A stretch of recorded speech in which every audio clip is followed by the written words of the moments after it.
Hello guys, nagpasama nga pala sa akin dyan yung aking anak para magpagupit.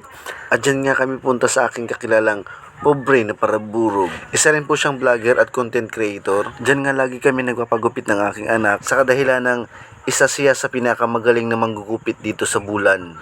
At kahit anong klaseng gupit ay kaya niyang gawin, kahit bulbul mo ay kaya niyang gupitin, lagyan ng design.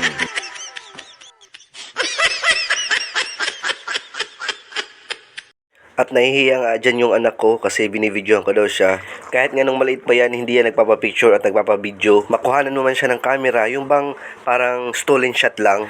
Ganyan nga kaarte ang aking Kuya Kent.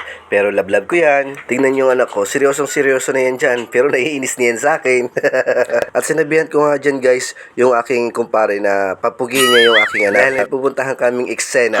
Dito lang ako guys sa side kumukuha ng video kasi nga dito yung may upuan at saka nakaka-relax yung puwet ko. At guys, malapit ang matapos din yung paggupit sa aking anak. Tingnan nyo nga guys yung mga kabataan ngayon o tinatawag nating millennials. Kung anong gusto nilang gupit, yun na talaga. At may nalalaman pa sila dyang mga fade. Hindi gaya natin nung una, pag napagupit ka, yung alam lang natin, barbers, kalbo, yung iba nga, kahit wala ng buhok, nagpapagupit pa ng kalbo eh.